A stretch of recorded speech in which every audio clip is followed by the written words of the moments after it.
So hello மக்களே, welcome to வைஷ்வைப் channel. இன்றைக்கி ஒரு சூப்பரான ஹெல்த்தியான டேஸ்டியான ஒரு டிஷ்ஷை தான் செய்ய போகிறோம். அது வேறு ஒன்றும் இல்லைங்க, சிக்கன் ரைஸ். அதுவும் வெயிட் லாஸ் சிக்கன் ரைஸ். நானே ஹைப் கொடுக்குற அளவுக்கு அவ்வளோ டேஸ்டியாக வந்துருந்துச்சு. வாங்க எப்படி செய்யறது பார்க்கலாம். ஃபஸ்ட்டு தேவையான வெஜிடபிள்ஸ்லாம் நல்லா எடுத்து நல்லா சாப் பண்ணி வச்சுக்கிட்டேன். ஃப்ரைட் ரைஸ்க்கு நம்ம நல்லா சாப் பண்ணால் தான் நம்மளுக்கு சூப்பரான டேஸ்ட் வரும். இன்றைக்கி வந்து நம்ம வெயிட் லாஸ் ரெசிபி செய்கிறதுனால நான் வந்து இன்றைக்கி சிக்கனை மேக்னேட் பண்ணி வச்சுட்டேன். அதாவது டீப் ஃப்ரை பண்ணாமல் வெறும் ஷாலோ ஃப்ரை மட்டும் தான் பண்ண போகிறேன்.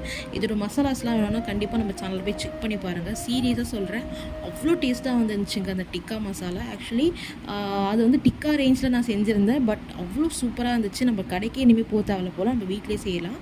கண்டிப்பாக நம்ம சேனல் போய் செக் பண்ணி பாருங்கள். இப்போ நம்ம ஃப்ரைட் ரைஸ் செய்ய ஆரம்பிச்சிடலாம். ஃபஸ்ட்டு கடாயில் எண்ணெய் ஊற்றி முட்டை போட்டு தேவையான அளவுக்கு காய்கறிலாம் போட்டு நல்லா கலக்கி விட்டுக்கோங்க. அண்ட் இப்போ வந்து நம்ம மசாலாஸ்லாம் போட்டுக்கலாம். மஞ்சத்தூள், மிளகாத்தூள், உப்பு, பெப்பர்னு சொல்லிட்டு லைட்டாக கரம் மசாலா, சாஸு வீட்டிலே செய்கிறோம்ல, நம்மளுக்கு என்னெல்லாம் மசாலாஸ் வேணுமோ அதெல்லாம் நம்ம போட்டுக்கலாம். அது மாதிரி தான் நான் போட்டுக்கிட்டேன். அதுக்கப்புறம் டிக்காவை போட்டு நல்லா கலரிட்டு சாதத்தையும் போட்டுட்டு ஒரு சூப்பரான டேஸ்டான ஹெல்த்தியான அவ்வளோ டேஸ்ட்டாக இருந்துச்சுங்க. கண்டிப்பாக ட்ரை பண்ணி பாருங்கள். இதை எடுத்துகிட்டு போயிட்டு உங்கள் வீட்டில் இருக்கவங்களுக்கு கொடுங்க. எப்படி சூப்பராக இருந்துச்சு.